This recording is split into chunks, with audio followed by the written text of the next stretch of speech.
World Speech Day 2020, hosted by 1 Hour Toastmasters Club of Auckland. This event was going to be held at the Coffee Club in Mulford Centre, but unfortunately, I have flu-like symptoms and therefore I have to self-isolate. And I have put myself on the moon. The rest of the participants will send in videos. The first video that I will show you is the one by Hasna Ahmed. And after that, I will show you the videos recorded in a garden.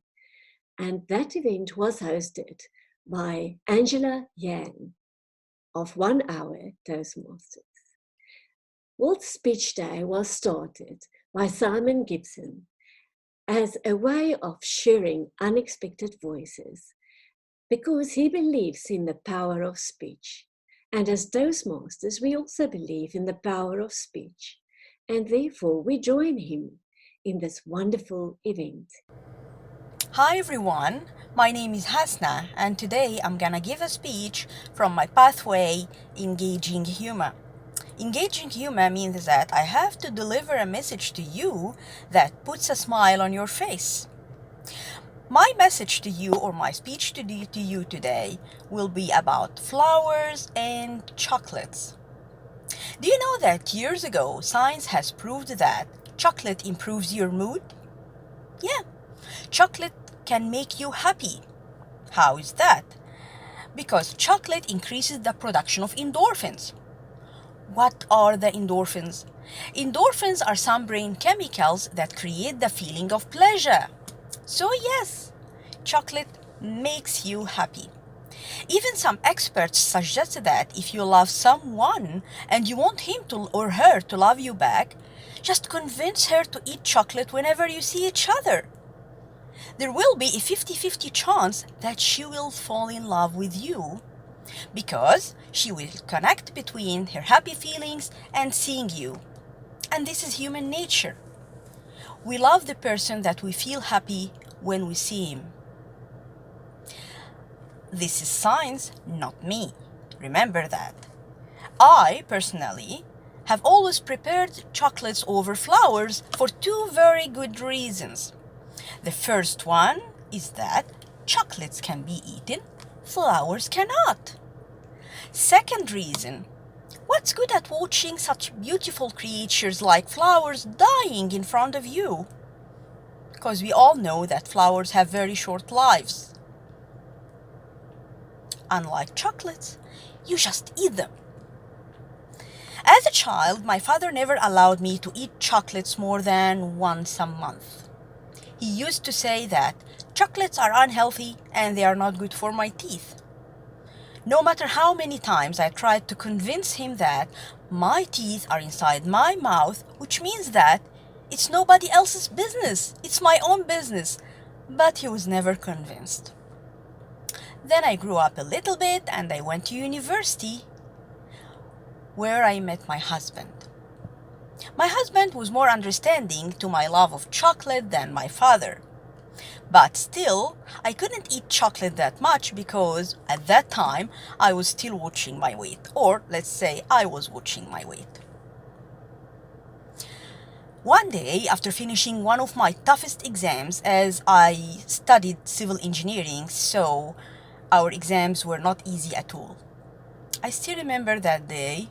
I finished one of the hardest exams that I have ever had in my life. I was so devastated and exhausted. I was waiting for him, by that time he was my husband-to-be, on the beach.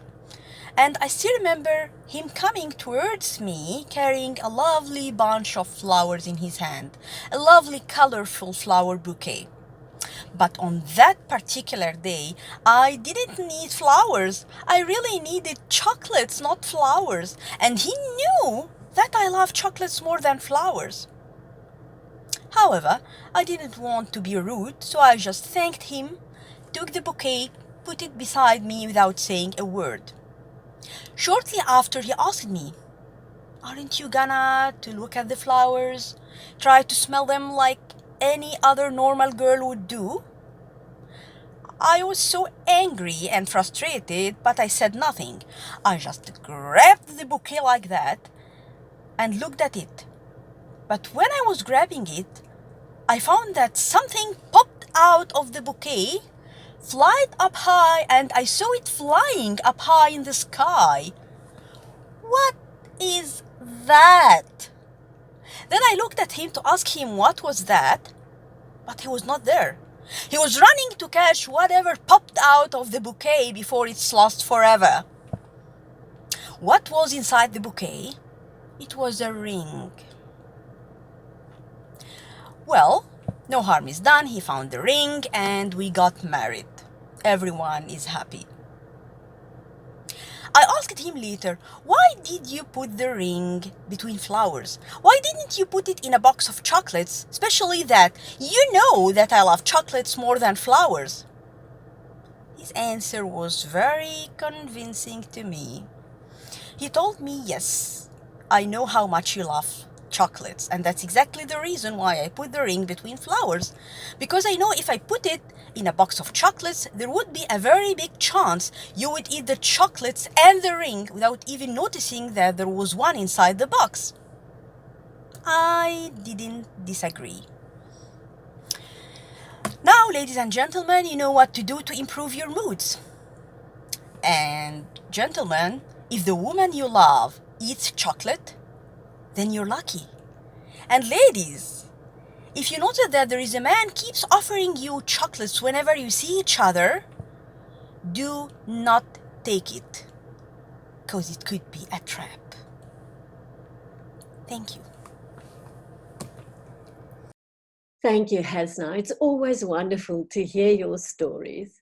Next up, I call Angela Yang, who will be our Toastmaster in the garden. Angela Yang. It's my great honor to be the Toastmaster today. Today, we have a full agenda. And first, we will have the prepared speech from Sarah. It's about the theme, climate. The title is Climate Change from Another Angle. Then we will got our very experienced Toastmaster Yvette. It's I Think I Met an Angel. After that, we will have our panel discussion talking about how to become a confident speaker. And finally, Elizabeth will bring us the closing speech, Feeling Spectacularly. So now let's welcome Sarah to bring us the climate change from another angle. Let's welcome Sarah. Thank you, Angela.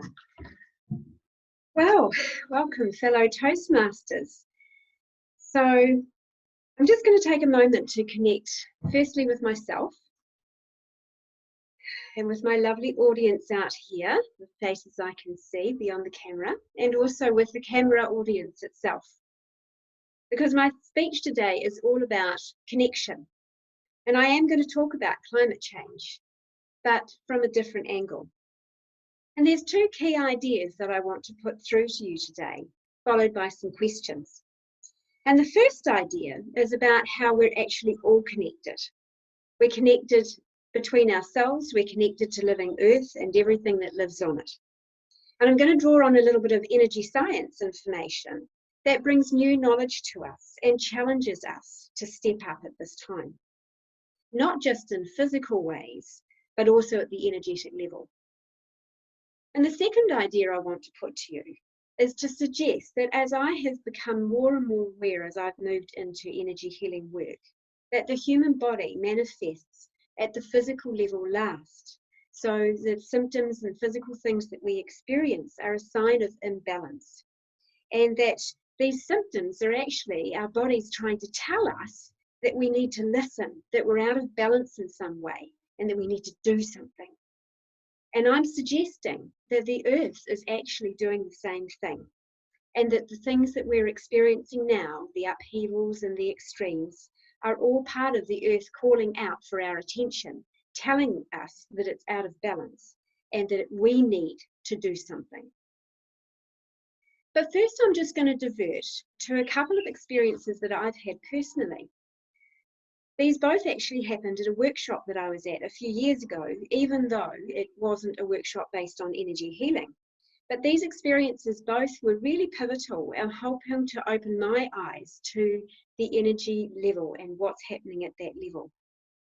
So the first experience was when there was a woman at the morning tea break at this particular workshop who was having excruciating back pain. And by the time the morning tea break came, her pain was so bad that she didn't feel that she could continue in the workshop.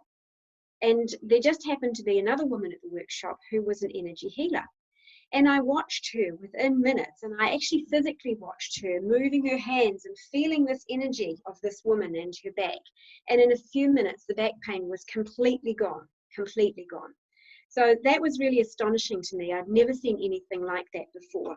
And the pain remained gone for the rest of the day, and I couldn't say beyond that. The second incident actually happened, funnily enough, at the same workshop. And in the afternoon, the facilitator said that she had received a message that she was to receive an energy healing. And she was to receive it from 2 or so participants in the workshop. And then she looked directly at me and she said to me, "You know what you need to do." And I found that I did. So I rose up out of my chair and I walked across to her in the center of the room and I put my hand on her heart. And when I did that, I felt this huge surge of energy pouring through me. And it just kept going for several minutes. And I just left my hand there on her heart. And then when it died away, I went back and sat in my seat. And I can tell you, I was completely shaken. I had no idea what had just happened. It was so different from anything I'd ever experienced before. But these experiences, along with others since, have really shown me that there is far more happening at the energetic level than we know or understand or can see at this time. So I'm just going to turn now to the energy sciences. They've ramped up a lot since the early 2000s. They are really making rapid progress. And science is now beginning to demonstrate some of the things that are happening at this energetic level. And they're starting to communicate it in a way and measure it in a way that actually we can relate to, especially in the Western world when we've gone down this kind of objective scientific line. And so now this science is starting to actually connect to us and speak to us in a way that we can actually relate to. So it's very exciting times. We're on the brink of something really amazing. So the new big science really is quantum physics. And quantum physics has completely shifted the goalposts. In fact, it's taken us into a whole new game. And we're just now starting to try and work out the rules. So the Eastern cultures have tended to bring their information and their wisdom and their knowledge through all of the different generations. And so they still hold a lot of this holistic understanding in their cultures today. Whereas in the West, we went off on a different tangent. And so now we're racing to catch up, because we're trying to explain stuff that's been there all along, but trying to explain it in a scientific way. So it's a really big paradigm shift for us in the West, and we're trying very hard to catch up. So we follow the Newtonian science path, and that's what Western medicine is actually based on. And that says everything is matter. So it's solid. I'm solid. This umbrella's solid. The people in my audience, we're all solid. And the chairs, the tables, everything around us is all separate solid objects. And the separate part's important too, that we're actually separate from each other. I'm separate from you, you're separate from the chair. There's this idea of separateness. But quantum physics has just turned this on its head completely. And it says, no, actually, everything, even the inanimate objects and us and everything else is all energy. At the end of the day, it all breaks down to energy. And the atoms in the human body are actually broken down to protons and neurons, and then they break down to little whirlpools of energy at the invisible level. Everything is energy, and because everything is energy, it's all interconnected. So there isn't this whole idea of separateness that we've all come to believe, because that's what we see with our eyes. But that's not the reality at the energetic level. Everything, all of us, we're all interconnected. So you can see the limitations of the Newtonian philosophy, because here we've been trying to fix everything at the physical level, trying to solve the problems, fix the body, all at this physical level. But the imbalances aren't happening at the physical level. The imbalances happen at the energetic level. Have you ever wondered, for example, why is it that when a young child hurts themselves, that you immediately just go and put your hand on the sore place? Why do you do that? I don't even know if it's conscious that we actually do that. It's instinctual. We just do it. Why do we do it? Because it's bringing healing energy, which we can all do at a basic level. We can all bring healing energy to that hurt place. We just don't know that we're doing it. I want to now return just to the idea of connectivity. It's very well established that we are connected to the magnetic fields of the earth, of the moons, of the sun, our emotions, our hormones, the cycles that we experience. We're very well connected in at the planetary level. What you may not know is that now the vibrational frequency of the heart can be measured 3 feet out from our hearts. The vibrational frequency of the brain is only a few inches out. The heart is definitely the ruling body.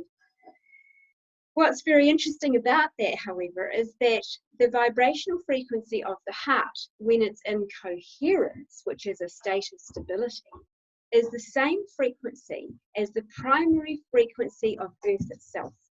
And I find that absolutely astonishing.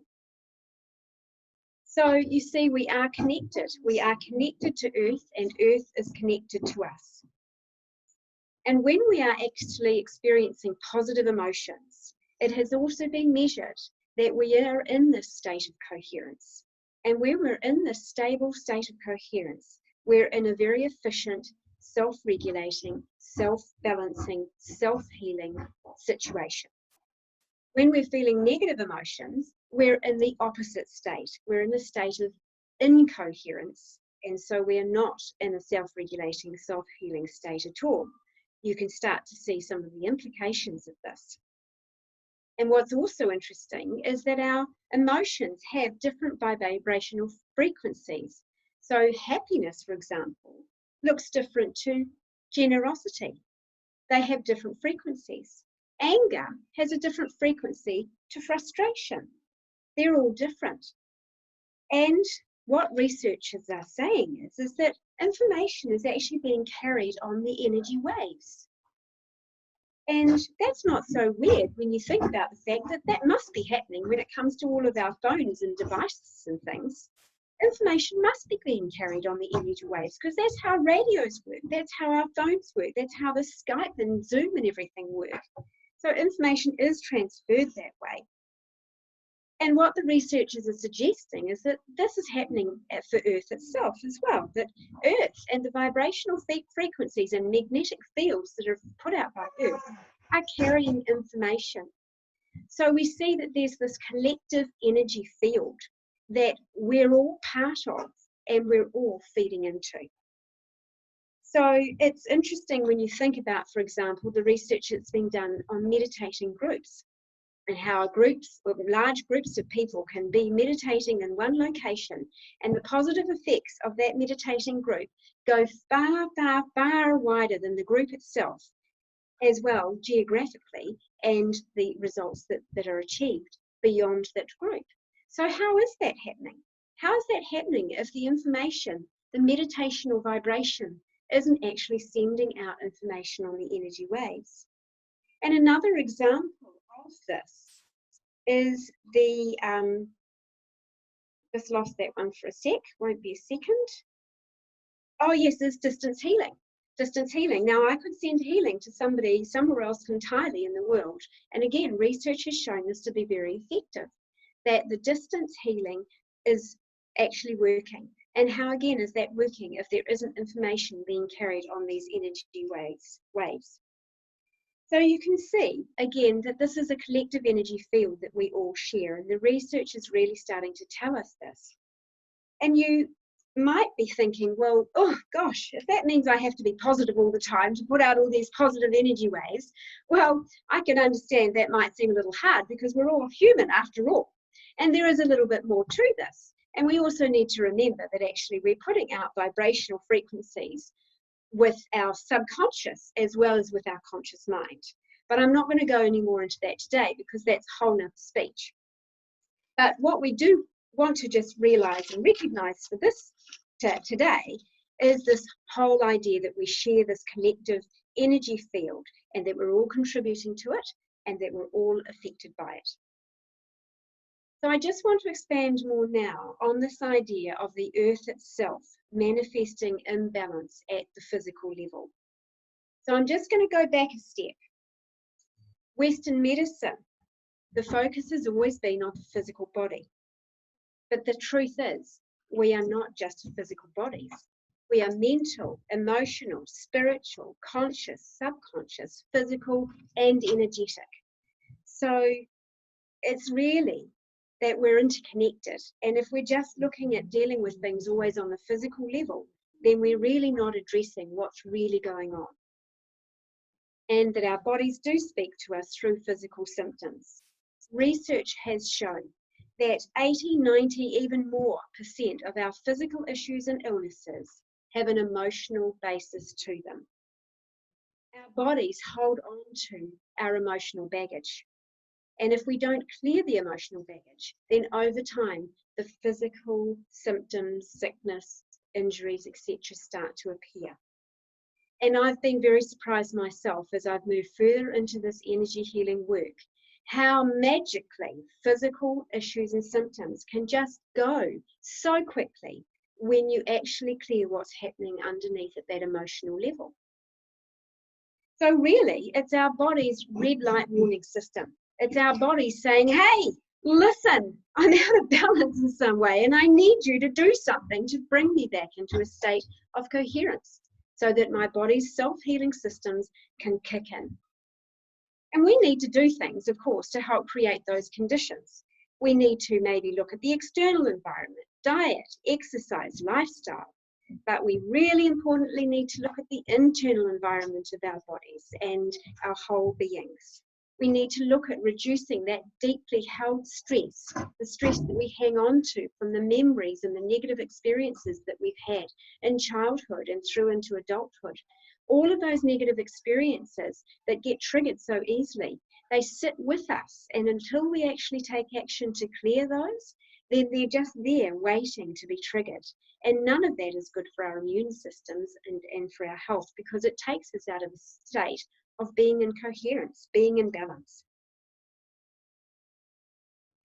So what I'm suggesting today is that whilst this, I believe, happens at the individual level, that this is actually happening at the earth level. That the earth is doing the same very thing, but on a much larger scale.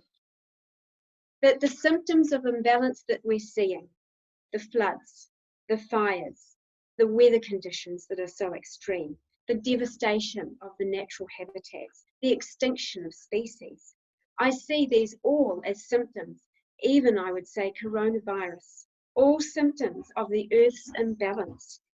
And this is because we have exploited, we have disrespected, and we have not coexisted with nature. This is the Earth's red light warning system. And it is saying very loudly and clearly to us, and I believe it has been for some time now, we need to wake up and start listening because that red light is flashing and it's flashing brighter and faster. So we need to really start to listen. So the questions that I want to finish with and leave you with today is, are you ready to see yourself, others, the world, and all living things on it as an interconnected, shared energy field that we're all part of, that we all influence? Are you hearing that Earth is calling us loudly now to remove the blocks, to support it, to come back into a state of balance, into a state of coherent self-healing? And are you willing to do your part, not only in practical ways, like not using plastic and recycling, and in ways that you can influence what's happening in the world from the position that you hold in the world. But energetically, are you open to exploring energetically how you can contribute more positively by clearing the negative stuff that you may be holding and moving into this contribution in a positive way to our collective energy field? I believe it's up to each one of us to do something. We can do it collectively, but we each have to do it individually first. Thank you.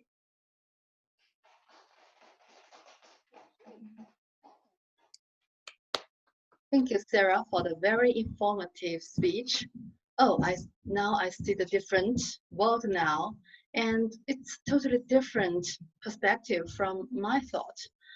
So maybe I will treat my daughter with more positive transmission, positive energy from now on. Thank you. Mm-hmm. And next, let's welcome Yvette to bring the speech. I think I met an angel. Let's welcome Yvette. Angela. Welcome to World Speech Day. I'm going to tell you a story today from my life because, you see, I think I may have met an angel, but I've never been sure. So when I come to the end of my story, I'm going to let you decide.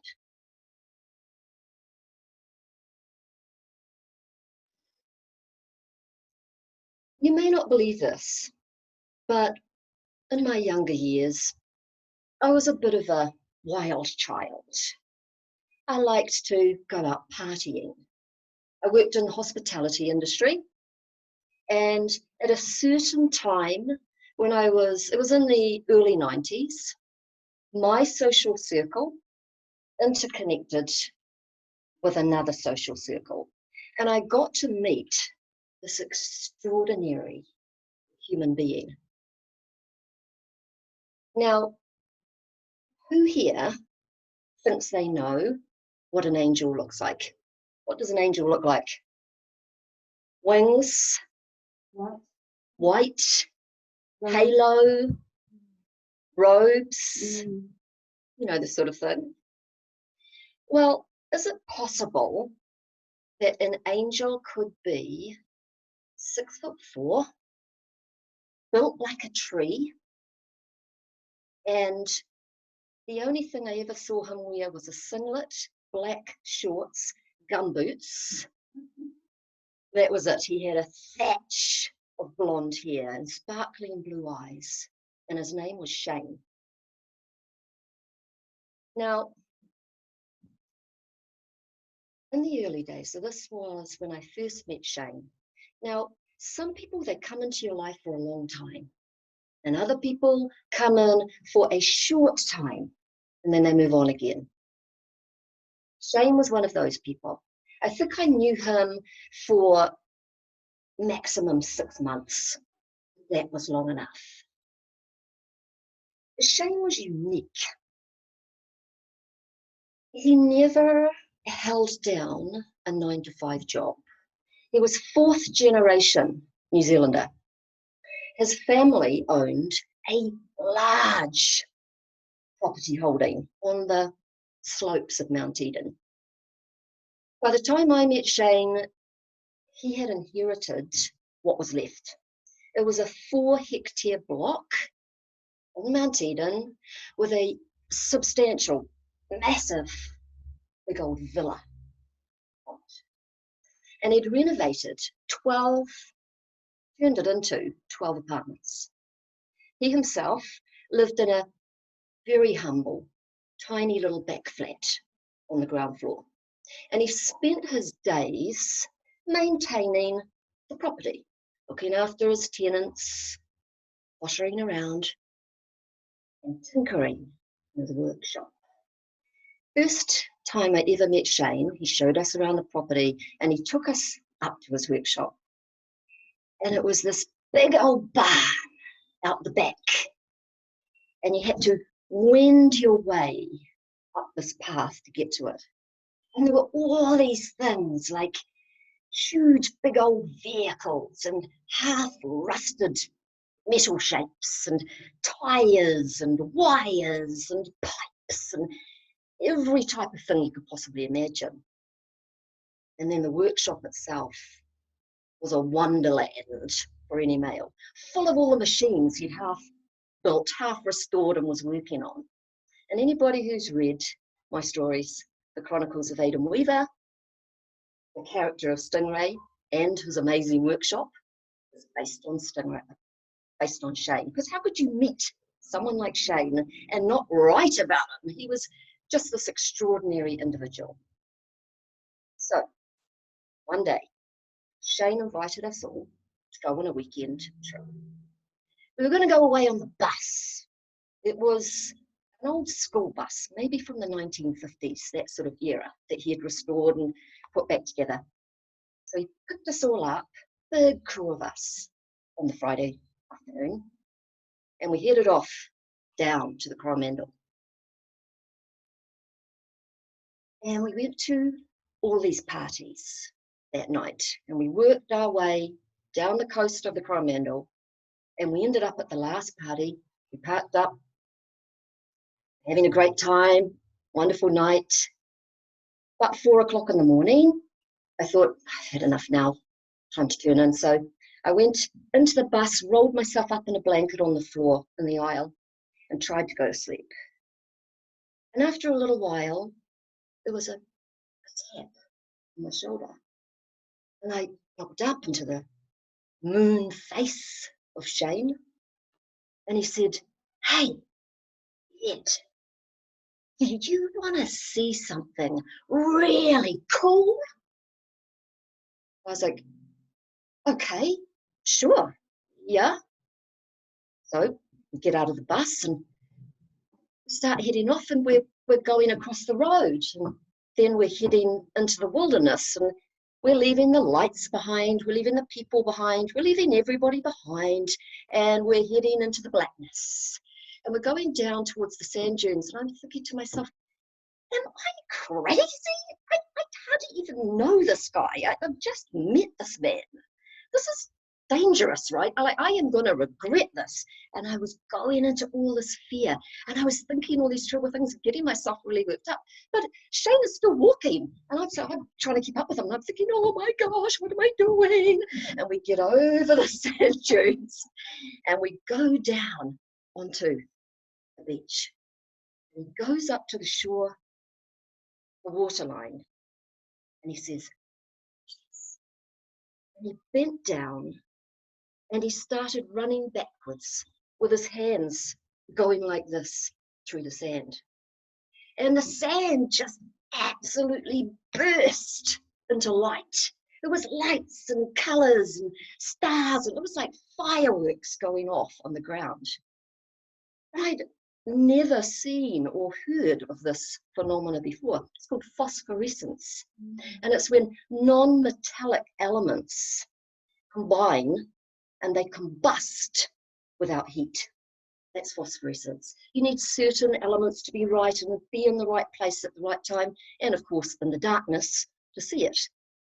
But to me, this was a spectacle, unlike anything I'd ever seen before. And I joined him, and I ran along beside him, and we both ran up and down the beach with our hands in the sand, laughing for at least an hour.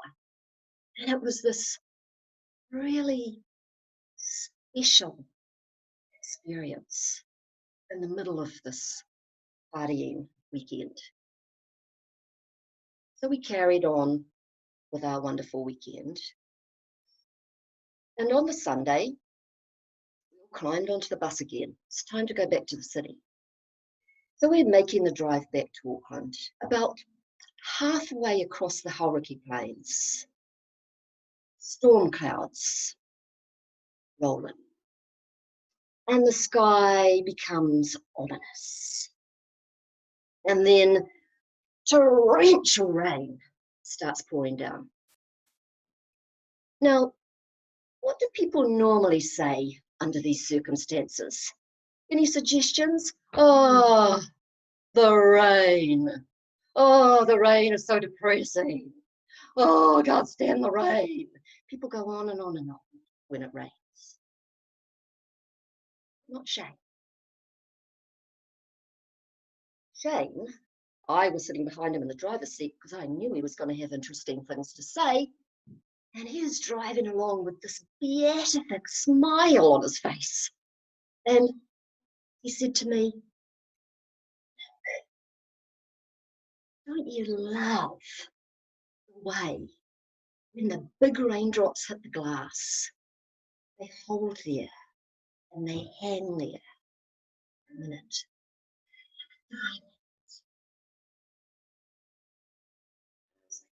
Now, picture me. I'm a young person. I don't know anything. I'm not creative. I worked in the hospitality industry, and I worked and partied, and that was my life. I was your regular Joe Blow.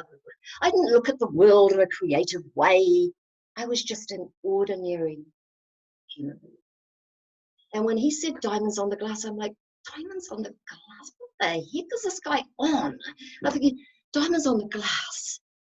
I'm looking at him and I'm looking at his beatific smile. I'm looking at the glass and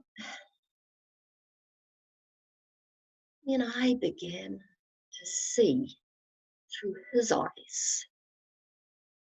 I saw the diamonds. I said to him, I see them. I see the diamonds. And I cannot tell you, this was a subtle shift. It's just a step of perspective to the right. And yet it changed me.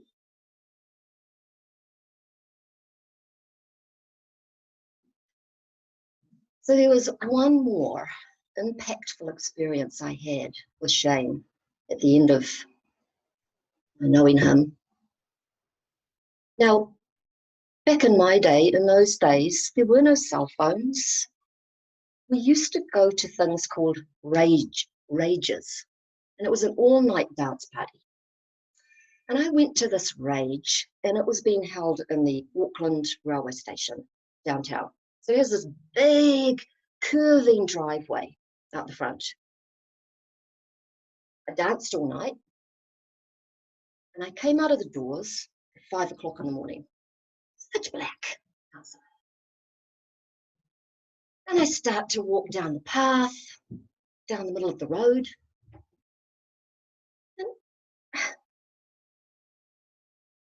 And there walking towards me is Shane.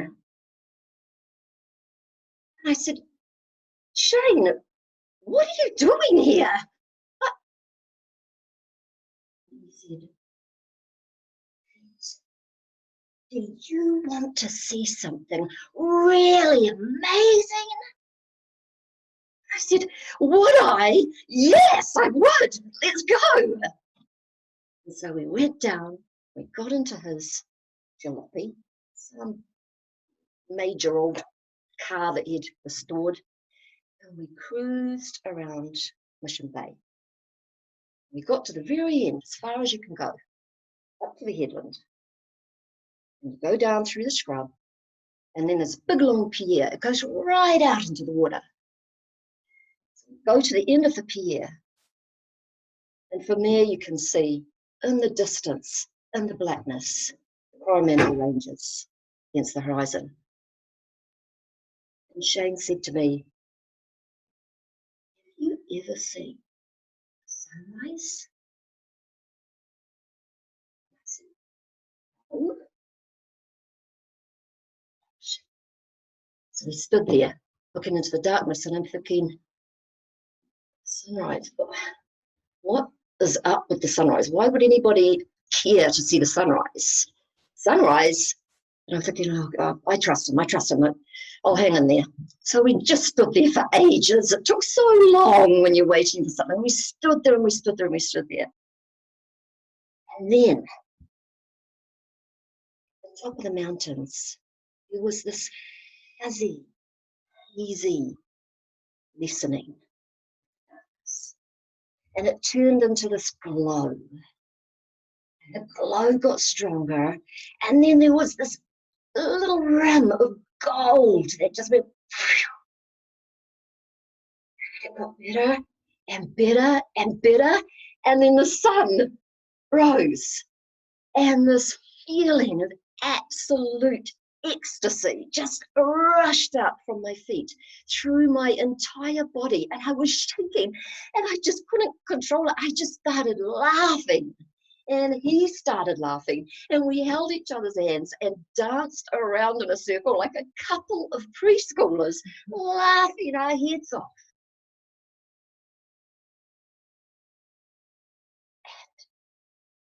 And never saw Shane again after that night. But I didn't need to. I'd only known him 6 months, but he had made an indelible impression upon me. And that is wonder, the wonder of the natural world. The exquisite home we live in. My viewpoint has never been the same again. And I see everything as special, as creative, as magnificent, as worth admiring and protecting and loving. So I ask you, did you meet an angel?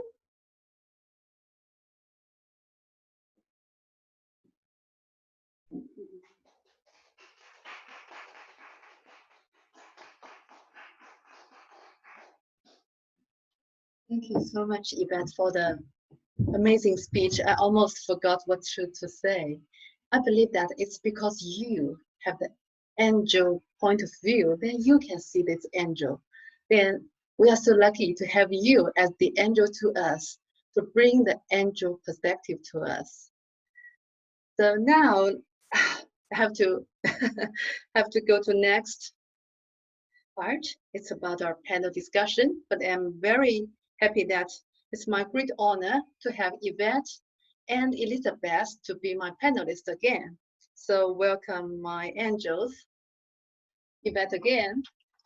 We stand here together. Okay. So it's my great honor to have this opportunity to moderate this panel discussion. It's my strategic relationships pathway. It's about my level 5 project to moderate a panel discussion. Today, I feel very honored to have Yvette and Elizabeth on my panel to talk about how to become a confident speaker. I am Angela Young, and before 2 years ago, I joined Toastmasters. I had been a training manager in Intel for 10 years. During the 10 years, I had delivered a lot of sessions about training or presentations to my bosses, to my employees, and to my students. But I had never been a confident speaker. I always had the butter in my stomach and the sweaty hands, even now. So today I like to use this opportunity to learn from very confident and experienced speakers, Beth and Elizabeth, to talk about how do they do that. So let me begin with the first question. You are so confident speakers, then why still choose to join Toastmasters? Yvette, would you like to answer first? Well, I wasn't a confident speaker when I started Toastmasters. The reason I started Toastmasters was because I had a big, important event I needed to speak at. And if my previous history was anything to go by, I was going to absolutely make a mess of it. I was desperate. So I joined Toastmasters to help me learn how to be able to give a speech confidently and competently. And that's why I joined. Thank you. Elizabeth, would you like to answer this question? Yes, just after this session, I'll have a speech on how I failed spectacularly 3 times before I joined Toastmasters. So I joined because I needed not to fail in that way. Wow, I didn't know that. So our next question is, how did you overcome the fear to speak in front of the audience? First time at Toastmasters, just simply by doing it, I would say, because as I said in my speech the other week, when they called my name the first time I was going to give my icebreaker, it was like elephants in my chest. The feeling of my heart pounding was so overwhelming. But the incredible thing was, because I just walked up there anyway, as soon as I started speaking, the nerves went away and I was just able to do it. It was just through purely doing it. Thank you, Yvette. Elizabeth? Yes, I gained confidence through Toastmasters when I just had to start doing things. When you do this regularly, every week or every second week, then you gain confidence, not quickly, but step by step. You learn how to handle stress situations better. Thank you. So just face it and doing it. Yeah. Thank you. Our next question is, did you find Toastmaster the same as what you thought before you joining it? Is it fun? No, it was nothing like it. You think of Toastmasters as an old-fashioned organization because it's been around for so long, and I was expecting it to be really stuffy. Like, I was expecting it to be mostly old people, retired people, and a stuffy, boring dilemma. You just got to sit there and stick through it. What I was amazed was, first of all, the age differences, the ethnicity differences. Everybody practically is represented in there. And it was fun. Like, we laugh through just about every meeting from beginning to end, right? I mean, it was fun. So when I realized, hey, I'm going home feeling absolutely energized and pumped, and I've got more to give my family, and I'm talking with people more, I can even hear myself. We had a lunch yesterday, and when I was telling people the stories of things that had happened, I could feel the Toastmasters part coming up and delivering them a little bit more. I don't know, you just have more power behind what you're saying when you have training. Yeah. Elizabeth? Yeah, I was also thinking it's going to be the stiff thing because of the hand clapping and the handshaking, things that we are not even allowed to do these days. But in the end, it was like joining a family of people who's really, they focused on catching me when I fall. They focused on helping me to develop, to become the best version of myself. I have never been part of an organization that's really working towards helping every member become its best. We don't fail, we learn. We don't criticize, we build one another. And I cannot emphasize how much that gave me confidence to speak in front of people. It's a total transformation. Wow, fun and confidence. Yeah, very nice. Next question is about, what have you learned or gained through the Toastmaster experience? Gosh, I mean, it's across the board. You couldn't possibly say that Toastmasters is just about public speaking, because it's about so much more than that. I think it's the fellowship that is in the group, as you say, with feeling that extended family. And there's somewhere to go that you can try these things that are really difficult to do, that are really scary and hard to do. But when you do them, those people help you. They reflect back how you can improve that, what was great about that. They applaud and encourage you. And it builds up confidence as well as the ability to speak.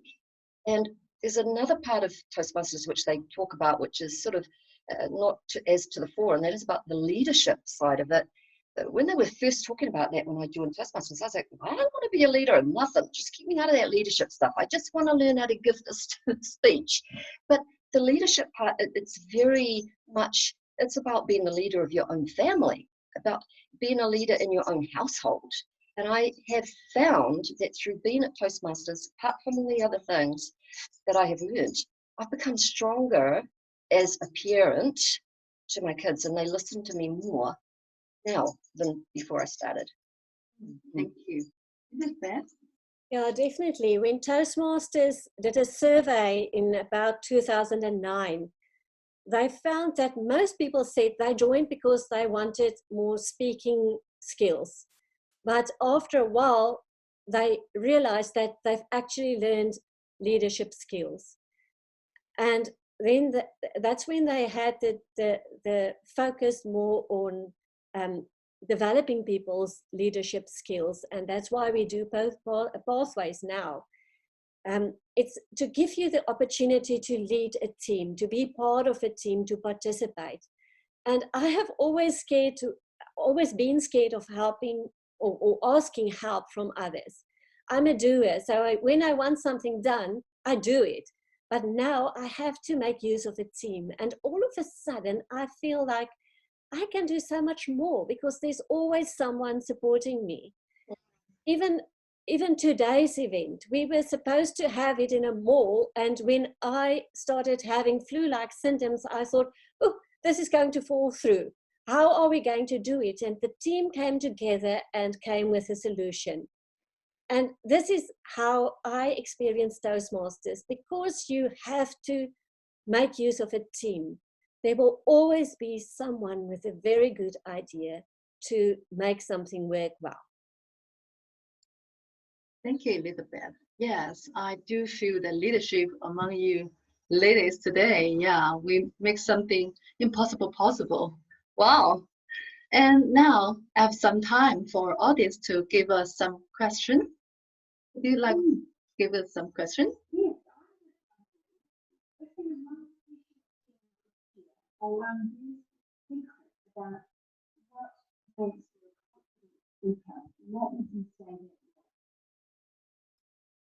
Can you repeat that question, because I couldn't hear it? Just maybe in front of the computer?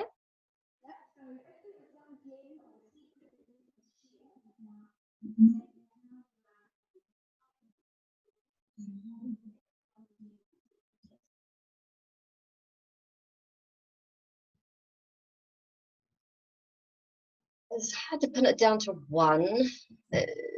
Definitely turning up at Toastmasters and practicing. Practice, practice, practice, practice, practice. And also for me, one thing that I've mentioned before is the rehearsal. To rehearse in front of people.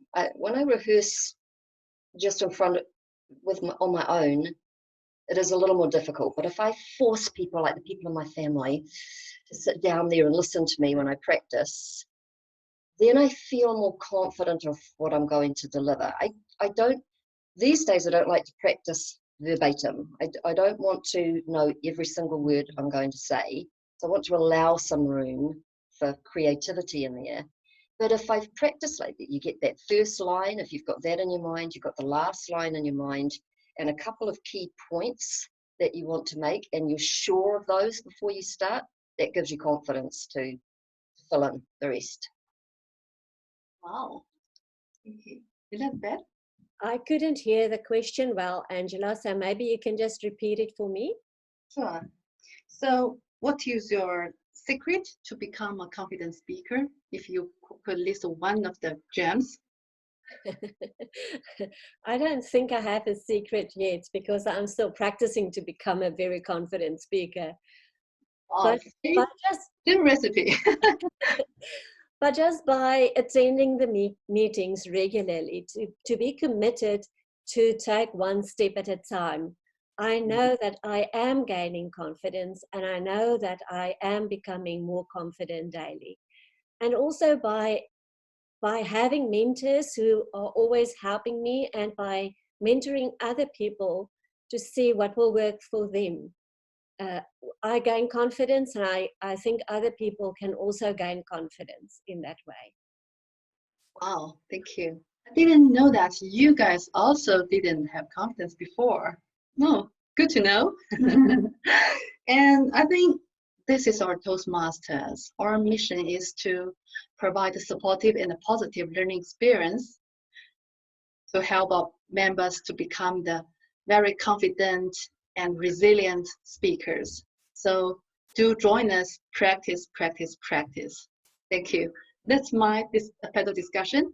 Thank you for the audience time and for the question, and also for your precious time to give me the secrets. Thank you so much.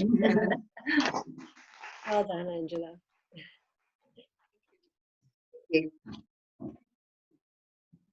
Now we will have the closing remarks from Elizabeth.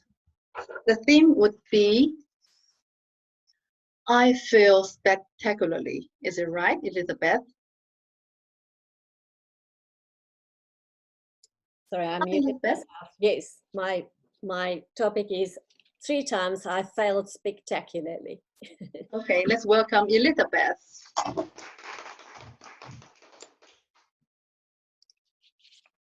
Thank you. I am just quickly trying to put myself in the video too. Avoiding speeches is almost as difficult as avoiding a virus. And when it comes to speeches, wearing a mask will have little effect. No matter how careful you are, someday you'll find yourself in front of an audience. Now let me tell you about 3 times I failed spectacularly and 3 reasons why I joined Toastmasters. I used to teach drama, not because I studied theatre, but because I lived in a small town called Swakopmund, Namibia. My children were in a school that only focused on sport. I wanted my sons to be well-rounded young men. I wanted them to participate in cultural activities. And when you live in a small town and you see a need, you better be prepared to take responsibility. Otherwise, no one else will. So I taught drama, and the teenagers, everyone except my 2 sons, loved it. My role was not so much to teach drama, but to encourage. You know, like the person who comes in half-time through a hockey match and carrying the slices of oranges in that way. But then the children started winning one medal after the other. And they wanted to thank me for encouraging them. They wanted to call me up on stage and give me a bouquet of flowers like they've seen in the movies. My knees buckled, my hands shook. I had complete stage fright. After that, I told them never, ever to call me up on stage again. And then I got involved in the Volunteers Association of Namibia. I met the member of the association who started it all, and I thought he had a great idea of organizing panel discussions about matters of the day. So I offered my services as a secretary. I wrote a few letters and I designed a few pamphlets and posters. And then about 20 people started arriving at our regular meetings at the Roman Catholic Church Hall in Windhoek. Then one day, my friend Joe Morangi turned up and he said that the British Council offered him their facilities. And would I mind being the opening speaker during the next meeting? I thought, well, at least I have the confidence because I feel safe between the 20 people who regularly attended. And then as I stood at the door greeting people, 120 people arrived, including the Prime Minister. That's what happened in a small town. I had complete stage fright. Now, about 3 years ago, I started art classes. By the end of that year, my art teacher, Irene, wanted me to give a speech at the opening of the art exhibition for about 5 adults and 50 children. Her main objective was to encourage the parents to enroll their kids again the next year. I wrote a fantastic speech all about the psychological and emotional and educational value of taking art. About an hour before I had to give the speech, my son came home and I asked if I could recite the speech in front of him. He listened and he said, "Mom, you are bright, but you are not streetwise. No one will have a clue what you are talking about." But I couldn't get out of it, and I had such stage fright. After that, I joined Toastmasters. And during my speech, icebreaker speech, my mentor came up and he evaluated my speech. He said, "That was well presented, excellently prepared, and good hand gestures." But he would make a suggestion that I speak a little louder. I think there might have been some good content, but I could hardly hear what you say. But at least you listened to my advice and you told a story rather than just giving people boring facts. I applaud you for your bravery and I challenge you to give your next speech as soon as possible. I'm still working on that soft voice. Now and again, the evaluator will praise me for being able to project my voice to the end of the room. And now and again, they will recommend that I keep working on my voice. But Safe Masters has become a safe place where I can confidently practice what I need to be able to do. When will you be asked to give a speech? When will you catch the virus? Will you fail as spectacularly as I did? Or will you be prepared with the right medication? Will you join Toastmasters to prepare you for your next speech?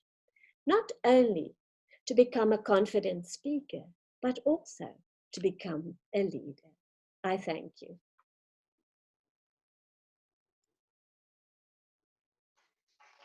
Elizabeth, for the wonderful speech.